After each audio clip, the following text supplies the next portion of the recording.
श्री ओम प्रकाश हुडला। माननीय सभापति महोदय, महामहिम राज्यपाल के अभिभाषण पर मुझे बोलने का अवसर दिया, इसके लिए मैं आपका आभार व्यक्त करता हूं। राजस्थान के कण कण में वीरता, त्याग, तपस्या और बलिदान का समावेश है। राजस्थान उस स्वाभिमानी व्यक्तित्व का प्रदेश है जैसे महाराणा प्रताप जैसे लोगों। सभापति महोदय, राजस्थान का कोई भी राजस्थानी जब राजस्थान से बाहर गया है, चाहे वो देश में गया हो चाहे विदेश में गया हो, व्यापार के क्षेत्र में, शिक्षा के क्षेत्र में, टेक्नोलॉजी के क्षेत्र में राजस्थान का नाम ऊंचा किया है। सही मायने की बात करें तो राजस्थान की सरकार की परीक्षा जब सफल होती है, जैसे राजस्थान के मुख्यमंत्री महोदय ने राजस्थान के विभिन्न क्षेत्रों में कार्य करके राजस्थान की आर्थिक विकास की दर को 11.4% पर ले जाकर खड़ा कर दिया है। इसके लिए पूरी सरकार, मंत्रिमंडल के तमाम साथी और माननीय मुख्यमंत्री महोदय का आभार व्यक्त करता हूं कि उन्होंने राजस्थान के चौमुखी विकास की चिंता करते हुए आर्थिक विकास की दर को आगे पहुंचाया। सही बात यह है कि चाहे चिकित्सा की बात करें चाहे शिक्षा की बात करें, चिकित्सा के क्षेत्र में जिस तरह की चिरंजीवी योजना 10 लाख रुपए तक फ्री इलाज करना कोई मामूली काम नहीं है। ये उस गरीब आदमी से जाकर पूछिए जिसके पास घर में गरीब आदमी बीमार होता है और वो ब्याज पर देने वाले लोगों के पास जाकर के नाक रगड़ता था जब भी उसके इलाज के लिए पैसा नहीं मिलता था। लेकिन उस पूरी कुप्रथा को मिटाने का काम किया है तो राजस्थान के मुख्यमंत्री अशोक गहलोत जी ने किया है कि उसको किसी व्यक्ति के पास, धनवान व्यक्ति के पास जाने की जरूरत नहीं है। एक कार्ड जो चिरंजीवी योजना का कार्ड है उसको ले जाकर जाएगा और निजी अस्पताल में भी उसका फ्री में इलाज होता है। ये मैं समझता हूं इसको अगर भगवान की संज्ञा दी जाए तो वो भी कम नहीं होगी। साथ के साथ ही कोई आदमी सड़क पर जा रहा है, दुर्घटना में दुर्घटनाग्रस्त होकर के उसकी मृत्यु हो जाती है, उसके बच्चे छोटे छोटे लहलाते बच्चे रह जाते हैं, उनको समझ में नहीं आता अब क्या करें। इसके लिए भी 5 लाख रुपए का दुर्घटना बीमा योजना, अंग्रेजी मीडियम स्कूल खोलना। और खास बात यह रही कि पूरे विश्व जो कोरोना से त्राही त्राही मची हुई थी, उस समय राजस्थान के मुख्यमंत्री और पूरे प्रशासन के लोगों के द्वारा भीलवाड़ा मॉडल को देश के प्रधानमंत्री नरेंद्र मोदी जी ने भी सराहा। मैं कहना चाहता हूं, सरकार चाहे कोई भी हो, अच्छे काम को अच्छा बताना पड़ेगा और बुरे काम को बुरा बताना पड़ेगा। सरकारें आती और जाती हैं, लेकिन मैं इतना कहना चाहता हूं जो कोरोना काल में जो काम किया है वो तारीफ के काबिल है। और सभी जनप्रतिनिधियों ने, धर्म गुरुओं ने मिलकर, समाज सेवियों ने मिलकर के हमारे राजस्थान के 8 करोड़ की जनता को बचाने का काम किया है, वो तारीफ के काबिल है। समाप्त करें। अभी तो स्टार्ट हुआ है साहब, 1 मिनट भी नहीं हुआ। ठीक है, बोलिए। महात्मा गांधी जी ने कहा कि भारत की आत्मा गांवों में बसती है और गांवों में बसने वाले लोगों का 2 ही काम है, खेती करना और दूसरा पशुपालन। इन दोनों कामों को करने वाला कोई व्यक्ति है तो वो है किसान। और सही इस लोकतंत्र में 2 लोगों के बहुत बड़ा महत्व है, एक अन्नदाता का और दूसरा मतदाता का। लेकिन मतदाता से भी अगर बड़ा है तो वो है अन्नदाता। और उस किसान के दर्द को मैं कहना चाहूंगा कि सरकारें चाहे कोई भी हो, पूर्वी राजस्थान जहां 40-42% की आबादी निवास करती है, उन्होंने दोनों सरकारों को बना के दिया है। 12 से लेकर भरतपुर और भरतपुर से लेकर अजमेर, जयपुर, टोंक, सवाई माधोपुर, करौली, धौलपुर और अलवर, इन सारी सीटों पे 11 MP भारतीय जनता पार्टी के जिताकर भेजे। उन्होंने भारत सरकार को बनाने का काम किया। और 48 सीटें जो राज्य सरकार की आती है, विधानसभा की आती है, उनमें से 45 सीट जिताकर कांग्रेस की सरकार बनाने का काम किया। उन अन्नदाताओं की कहां कमी रह गई? अब लोग कहते हैं दोनों एक पहिए, दोनों पहिए एक साथ चलें, एक सरकार हो। अरे उस किसान ने तो कभी कांग्रेस को वोट भी दिया, कभी भाजपा को भी वोट दिया, उसने उसका काम कर दिया। अब हमारी बारी बनती है कि हम किस तरह से उनका भला कर सकते हैं। पूर्वी राजस्थान का जो प्रमुख मुद्दा है माननीय सभापति महोदय, वो है पूर्वी राजस्थान नहर परियोजना। इसकी मैं बात करना चाहूंगा।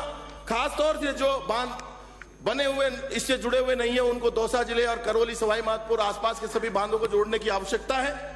सही मायने की बात करें तो ERCP का मुद्दा केंद्र सरकार और राज्य सरकार के बीच फुटबॉल की तरह बना हुआ है। केंद्र सरकार कहती है राज्य सरकार बनाएगी, राज्य सरकार कहती है केंद्र सरकार बनाएगी। आखिर उस किसान का दुखड़ा कौन सुनेगा? मैं आपको कहना चाहता हूं कि उस किसान का दर्द को मैं कविता के माध्यम से सदन तक पहुंचाना चाहूंगा। दिन का चूल्हा जल भी जाए खबर नहीं है शाम की, दिन का चूल्हा जल भी जाए खबर नहीं है शाम, ऐसी हालत हो गई मेरे पूर्वी राजस्थान की, ऐसी हालत हो गई मेरे पूर्वी राजस्थान की। कागज लेकर लिखूं नई कहानी गांव की, कागज लेकर नई कहानी लिखूं गांव की, कैसी हालत हो गई मेरे पूर्वी राजस्थान की। कभी नहीं है चिंता तुमको, कभी नहीं है चिंता तुमको खेती और खलिहान की, जिनकी आंखों में आंसू पर चिंता है हिंदुस्तान की। फिर भी वो किसान जिसकी आंखों में आंसू है फिर भी हिंदुस्तान की चिंता करता है, और सरकार में बैठे हुए लोग उनकी चिंता नहीं करते। दुर्भाग्य इस देश का। नदियों से नदियों को जोड़ो सागर तक मत जाने दो, नदियों से नदियों को जोड़ो सागर तक मत जाने दो, मीठा अमृत इनमें बहता खेतों तक मुड़ जाने दो, खेतों तक मुड़ जाने दो। अब कलकल करती जो चंबल बह रही है, जिसपे राजस्थान का सर्वाधिक अधिकार है, वो चंबल क्या कहती है? चंबल बोली मैं किसान से सारे सपने सजा दूंगी, चंबल बोली किसान से मैं सारे सपने सजा दूंगी, पूर्वी राजस्थान धरा जिसको पंजाब बना दूंगी, पूर्वी राजस्थान धरा जिसको पंजाब बना दूंगी। मेरी अब सरकार से अर्जी लगा रही है चंबल, मेरी अर्जी सरकारों से आगे मुझे बढ़ा दो तुम, मेरी अर्जी सरकारों से आगे मुझे बढ़ा दो तुम। दौसा अलवर तरस रहे हैं जयपुर तक पहुंचा दो तुम, दौसा अलवर तरस रहे हैं जयपुर तक पहुंचा दो तुम। जिला करौली दौसा भरतपुर आस लगाकर बैठे हैं, सब खेतों की तरफ देखते जिनके आंसू बहते हैं, जिनके आंसू बहते हैं। जो अमृत बादल से आता उस पर कोई ध्यान नहीं, जिसका सदा पसीना बहता उसका क्यों सम्मान नहीं। जो खेत में रहकर अपना पसीना बहाता किसान, उसका सम्मान क्यों नहीं? उसको सम्मान जब मिलेगा जब उस खेत तक चंबल का पानी पहुंचे। सबसे पहले समाजवादी नेता डॉक्टर राम मनोहर लोहिया ने 1963 में लोकसभा में मांग उठाई थी कि नदियों से नदियों को जोड़ने की आवश्यकता है। 2002 में देश के प्रधानमंत्री अटल बिहारी जी ने इस बात पर गौर किया, और 2012 में ये मैटर सुप्रीम कोर्ट में गया, और सुप्रीम कोर्ट ने ये आदेश दिया सरकारों को, इसको जोड़ा जा सकता है, नदियों को जोड़ना चाहिए। उसके बाद मैं कहना चाहता हूं, नदियों से नदियों को जोड़ो सागर तक मत जाने दो, मीठा अमृत इनमें बहता खेतों तक मुड़ जाने दो।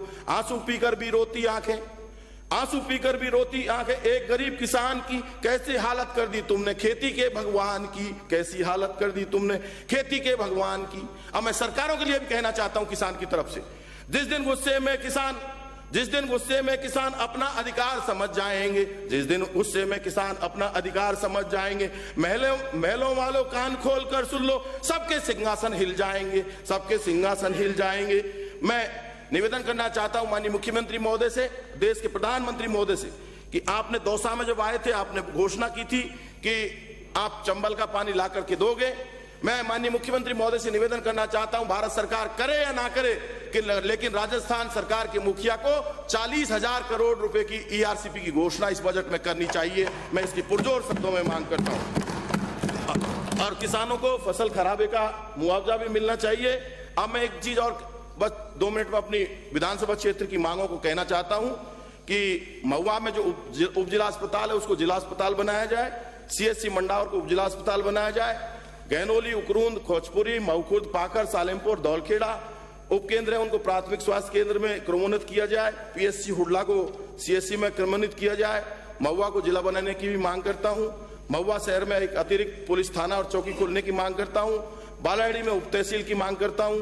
लौटवाड़ा से हुडला तक एक सड़क बनाने की बात करता हूं, और बैजूपाड़ा, बालेडी और तालचड़ी में कॉलेज खोलने की मांग करता हूं। मंडावर में कृषि महाविद्यालय खोलने की मांग करता हूं।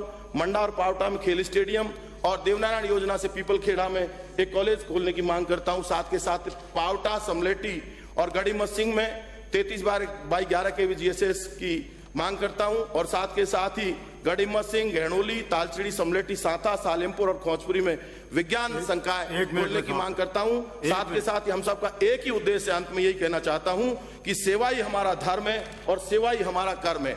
माननीय सभापति महोदय, मेरी विधानसभा क्षेत्र में इस सरकार के कार्यकाल में 4 कॉलेज खोल करके, बस स्टैंड बना करके, SDM ऑफिस बना करके हमें बहुत सारी सौगातें मिली हैं, लेकिन इतना जरूर कहना चाहता हूं, ये निरंतर विकास का प्रयास है। और अंत में यही कहना चाहूंगा कि आंसू ना होते तो ये आंखें इतनी खूबसूरत ना होती, आंसू ना होते तो ये आंखें इतनी खूबसूरत ना होती। अगर मिल जाता एक ही बजट में तो अगले बजट की इंतजार ना होती, अगले बजट की इंतजार ना होती। बहुत बहुत धन्यवाद। जय हिंद, जय सर्व समाज।